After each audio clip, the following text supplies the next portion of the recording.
Another story that has recently been in the headlines is that of Phil Foden being omitted from Thomas Tuchel's England squad this month ahead of international friendly with Wales, as well as a World Cup qualifier against Latvia. Now, this is the third time in a row now that Foden has been left out of the senior England squad, and he misses out on this occasion despite enjoying an upturn in form with City in recent weeks, contributing to 4 goals in his last 7 appearances in all competitions. Tuchel recently acknowledged that Foden is back to influencing games and deciding games for Man City, but he's not done enough yet to earn a recall to his squad. And Guardiola was not too disheartened by that decision, and he has backed the playmaker to return to the three-line squad in the near future. So, Stephen, were you surprised at all that Foden was not called up for this England squad, or do you think it would have actually been more of a surprise to see Foden return this month? Yeah, a little bit surprised, not majorly. I don't think he's had a great time in an England shirt. I understand if Tuchel wants to maybe be cautious around him. It could be an element of him. Like, look, it's been pretty well documented now. Guardiola talked an awful lot about it prior to the Brentford game. That Phil Foden had a tough year last year. Essentially, I don't want to put words into his mouth, but essentially, his mental health. He sounded like he had a bit of bout of depression or something like that. And like, I'm not going to diagnose that, but that's what is heavily implied. He really struggled within himself last year. And Guardiola said it's nice to see him back laughing and so on, which implied he wasn't last year. He wasn't enjoying his football, and he was maybe in himself a little bit. And that stuff, is detached from the football side of it. That stuff is way more important, where he's at mentally. And I don't know, maybe Tuchel, I'm projecting a little here. Maybe he just thinks he's not quite ready for it yet. Given it a tough year last year, maybe he doesn't need to be involved in this because no one doubts Phil Foden's quality.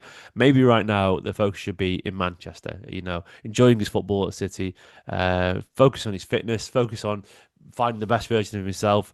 I still thought he'd pick him because he's one of the most informed players in the league. But I don't mind personally. I actually think Phil might be a bit disappointed, but I feel it's a bit of a blessing in disguise.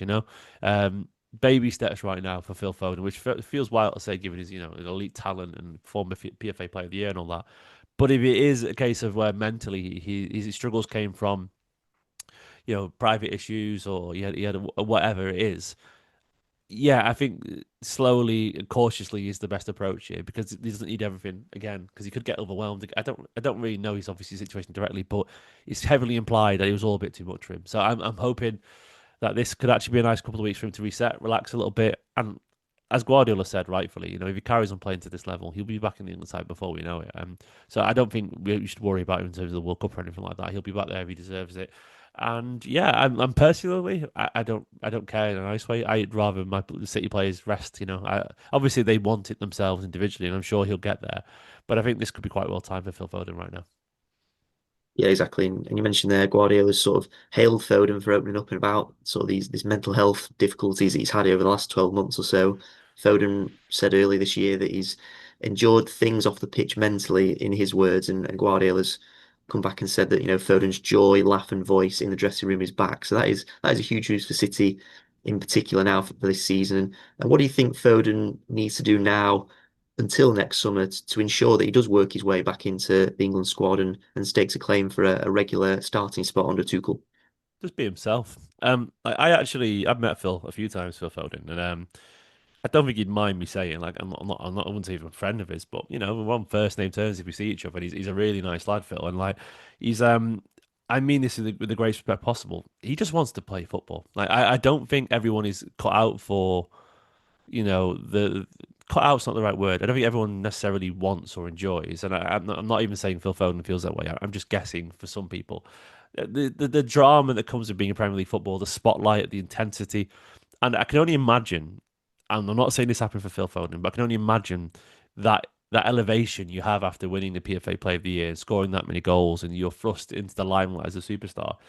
There is another side to that, and some people might like it, some people might not.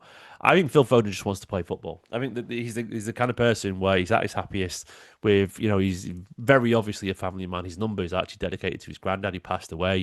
He's got I think 3 young kids already at 25 years old. I don't think not sure if he lives with his family anymore, but he's very close to his parents, and he's just a lad from Stockport, and like that is I don't. Not everyone who watches this will understand what that means. But if you're from around Manchester, you know what that means. He's just a lad from Stockport. Like he's the most down to earth descriptor I could put of him. Like I feel the best version of Phil Foden is the one that isn't probably overthinking, that it can just be himself, that can just play football. And I think that's all he has to do is find that joy again and not worry about the status that comes from being a superstar and being an award-winning player. I feel like that stuff can be distracting. I don't think I would enjoy it either personally. On another, I think I'd just like you. I think you enjoy it in the moment. Also, you're front of magazines and blah blah blah blah blah whatever.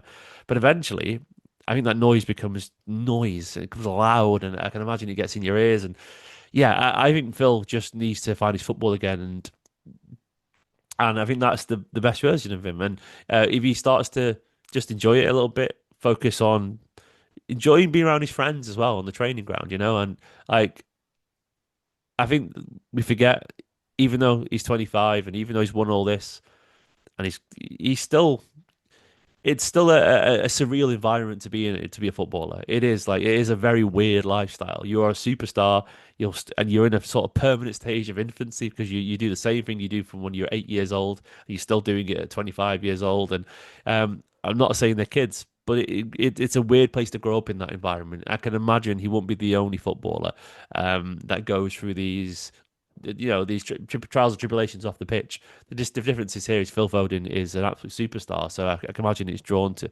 it's. I can imagine he feels it more publicly than most. I would guess public is the word I'd use. Not feels it more, but more. It's out there, and we all see it because of the standards himself. So for Phil Foden, what does he need to do?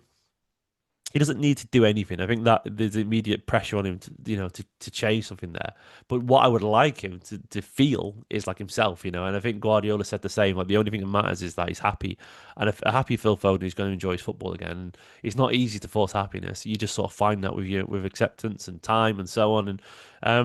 And there's a lot of turbulence in his life. Three kids who are small at his age, who are young, the expectation on him, all his friends leaving. Let's be honest as well. I mean, you might not think people, footballers care about this, but when like half the squad leaves, and then also you're seen as more senior, that'll of course will have an effect on you as well. And everyone said you've got to step up now because De Bruyne is gone. You've got to do this because he's not there. Like he's only human, man, and these people are human. And I think we treat them like gods because we watch football and they've paid millions of pounds and so on.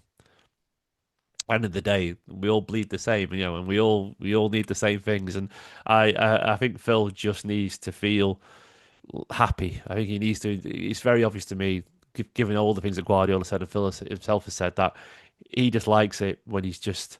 I think he'd be a one club man, Phil Foden, because I think he likes. I think he likes home. And I don't think City last season felt like home for him either. He didn't feel like home.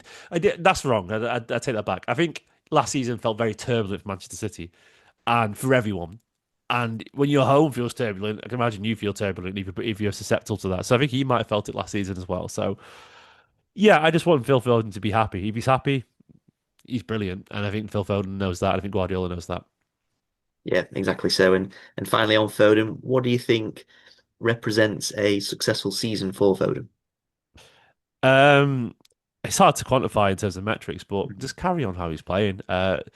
Essentially, I think that if Phil Foden is still playing in that number 10 role by the end of the season and he's a regular, at that point he's nailed that position down, and I'm sure he's got 10, 15 assists, 10, 15 goals. And I think he'd be buzzing with that, and I think he'll be in the England squad. So Phil Foden, I think establishes himself as a number 10 that he's wanted to be. I think that to me is a successful season for Phil Foden.